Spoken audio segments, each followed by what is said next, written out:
Hello guys, আশা করি সকলে ভালো আছেন। আমি ভালো আছি আপনাদের দোয়ায়। সো আজকে আমি যাব হলো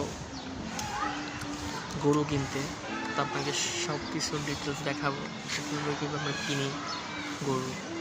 সো আপনারা সাথে থাকবেন এবং ততক্ষণ পর্যন্ত আমাকে হেল্প করবেন যাতে আমি দেখাতে পারি আপনাদের কীভাবে গরু কিনি।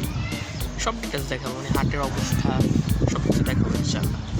সো টাকা দেখা হচ্ছে পরে।